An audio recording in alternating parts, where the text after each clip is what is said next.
Hi, this is Scott Cairns. We're going to be talking today about management and leadership as a general dentist. Just to kind of remind everyone, my objective here with all of this work is to enhance the lives and livelihoods of all the general dentists who choose to work with me so that they may best serve their patients and themselves. That's the reason I coach dentists. So, moving on, there's oftentimes this confusion about what leadership is and what management is.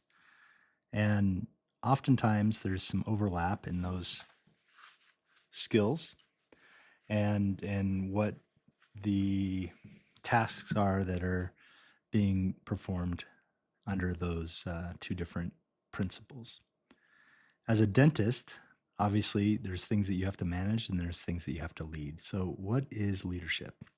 So oftentimes I think of leadership as being people oriented, where management is more task oriented. Leadership is transformational and management is more transactional. Leadership is doing the right thing and management is doing the things right. Leadership has a focus on attitudes and behaviors, whereas management has a focus on events and on tasks. I find leadership to be more inspirational and visionary, and I find more management to be just instructing people. Leadership, you listen a lot, empower, make asks of different people. And in management, there's more cognitive, just intelligence. Like, this is how we do things. This is why. Leadership relies heavily on emotional intelligence, and management relies heavily on authority. There's different approaches. Leadership is more of a pull, come this way with me. Management is more, I'm going to push you to do something. And leadership has more risks, and management is more about the status quo.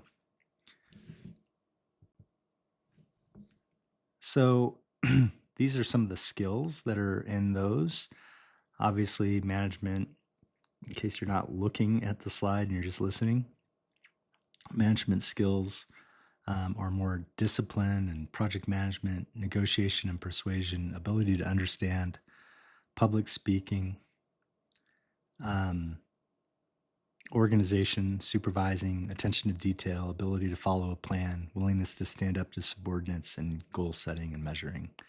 Whereas the leadership skills are more active listening, coaching, empathy, motivation, communication, delegation, deeper understanding, ability to innovate, move people forward, willingness to stand up to superiors, and goal exploring and reflecting. They both share interpersonal skills and supervising abilities and technical knowledge and decision making. So there is overlap between management and leadership. Management of people versus leadership of a business. So they're aligned, but they're not the same. So it's kind of like that intro slide where we had the picture of chess and the picture of checkers. They're different because chess is more strategic and different pieces move differently, which means you can't have everybody do the same thing. Whereas in